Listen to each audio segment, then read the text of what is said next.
Hey guys, today I filmed a drugstore tutorial for you. I am rudely interrupted by my dog. Hello, I am filming. This is my life.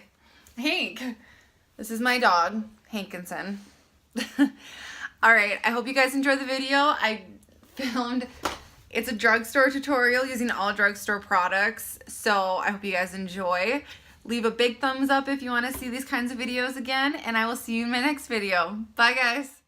Okay, starting out, I am going to clip my hair back just so that it's not in my face, and I'm going in with the e.l.f. Illuminating Primer. This is one that I just got, and I have really been liking this. In little proportions, it's amazing. It really does do a lot for my skin, and really does hold my foundation and make it last longer. For foundation, I am using the Wet n Wild PhotoFocus foundation, and I just dot this all over my face, looking like a cheetah or a tiger, whatever. And then I go in with my foundation brush and buff this into the skin. I start by pressing it, and then I go in almost like circular motions, but I always start with pressing it, just so that it really presses the foundation into the skin, and it doesn't just leave brush strokes and kind of leave your foundation streaky. If you're having problems with your foundation, that might be one of the reasons, is because you're swiping and not pressing the foundation into your skin. So once that's all blended, I'm going in with my Instant Age Rewind Concealer. I still love this stuff, you guys. I'm using this underneath my eyes, on my eyelids, and then on a couple blemishes that I have. Mother Nature is not a friend of mine lately, and especially with stress, it's not been fun. And then I am going in with my trusty Real Techniques Miracle Complexion Sponge. And this has been one of my favorites for a long time. And I use this just to blend out the concealer. This is just the best way for me to blend out my concealer. I don't think I'll ever change. I really don't. And so I just use this underneath my eyes, on my eyelids, and then I dab it on the pimple on my forehead just so it doesn't blend all of the concealer away. Next, I'm going in with my e.l.f. Contour Palette. You guys saw this in my recent drugstore haul. I am taking the two lightest colors, and I am using this to set my under eyes. This I love because you get kind of the brightening effect of the white powder, but you also get the staying power of the more creamy powder. And I have been loving doing this the past couple days.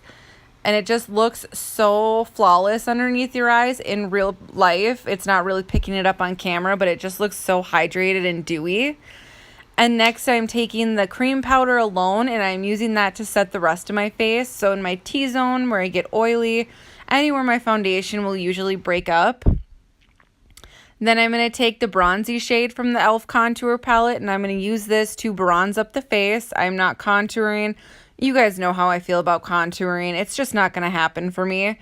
And I just go in the 3E shape around the perimeter of the face, on the temples, along the cheekbones, and the jawline, just to give some warmth back to the face. Sometimes the foundation can make your face look flat.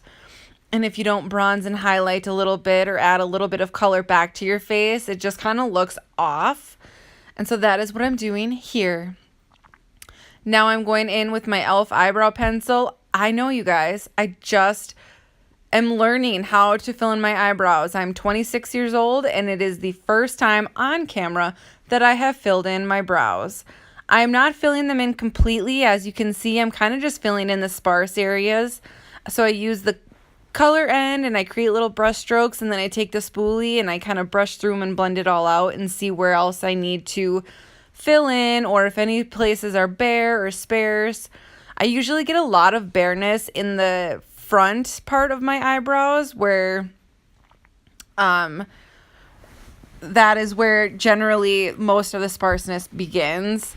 I don't know why. I have really thick bushy eyebrows, but the front parts are just a little bit sparse. So that is where I fill in the most, and then I go through and brush it out.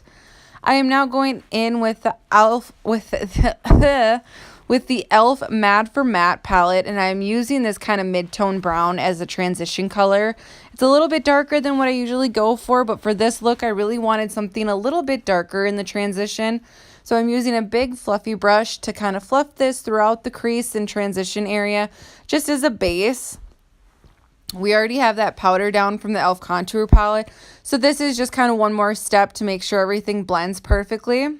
So I'm fluffing this around. There's no rhyme or reason, just kind of making it everywhere. Then I'm going to take a little bit darker of a shade and I'm going to focus this on the outer corner of the eye. This will bring a lot of dimension to the eye, especially if you have hooded eyes or if you have squinty eyes like I do. This is just a must step for me, is to have a darker color in the outer corner. And then I go back with that original brush that we had the medium transition shade on, and I go through and blend everything together so there's no harsh lines or no big separation between the colors. Now I'm going in with the City Mini palette from Maybelline, and I am taking this kind of bronzy copperish shade, and I am putting that basically right over the dark color we just laid down and fluffing that kind of throughout the crease just to add a little bit more dimension to the eye. I am a firm believer in the more shadows, the better. And I am taking that same original fluffy brush and blending all of those colors together just so that it's really feathered out and blended. And then I'm going to take this itty bitty teeny little brush and I'm going to take the darkest color from the City Mini palette and I'm going to focus that on the outer corner only. So that is why I have a teeny little brush, because I just pick up a little bit of the color and dab it and build it up on the outer corner. That way you kind of leave the inner corner and center of the eye bright and light, and you don't have a bunch of dark shadows on it, especially for the color that we will be going in with. So I just build it up to how I want to, and then I go in with a clean brush and blend that all together and blend it out, and so everything is really blended and feathery looking. And then I'm going to take this gorgeous shimmery glitter like vanilla color, I don't even know how to describe it, and I put that on the lid. Oh my gosh, that is the perfect color for this look. It's shimmery, it's girly, it's just perfect. This was one of my favorite colors. This is actually one of the reasons why I bought this palette, for this color specifically. And then I'm going to go in with the L'Oreal Lacquer Liner, and this is in the shade Espresso. I've never actually shown you guys how I do my eyeliner. So I start with my brush and I place it on the outer corner and I drag it in to the inner corner, and then I go back and I clean up the line. If there's any skips or if it misses or if things drag, then I go back through and I clean that up. But it really takes me maybe, I don't know, 30 seconds per eye, because I start with drawing a line and then I drag it in and go to the inner corner, as you see me doing now. And then I kind of look at both of them and make sure they're even. If they're not, then I can go through and clean them up and make them more even. Everybody knows winged liner, it's just never as easy as it seems. Now I'm going in with the NYX Worth the Hype mascara, and I've been wanting to try this for a while because I've heard such good things about it, and it really is worth the hype, I believe. I like my lashes to be a little bit more clumpy than what this mascara gave me, but once you build it up a couple times, put a couple layers on, you can get it there. And it, you know, for a drugstore mascara, it is really good. It's not a bad price either. So I just put a couple coats on each each eyelash on both sides of my eyes, just so that it gives it more of a flared look. I'm not going in with falsies. And then I'm going to go back to the Matte for Matte e.l.f. eyeshadow palette, and I'm going to take that same mid-tone brown and I'm going to place this underneath the eye. But I'm only going on the outer corner. I didn't want to drag this all the way in because I didn't want something too smoky.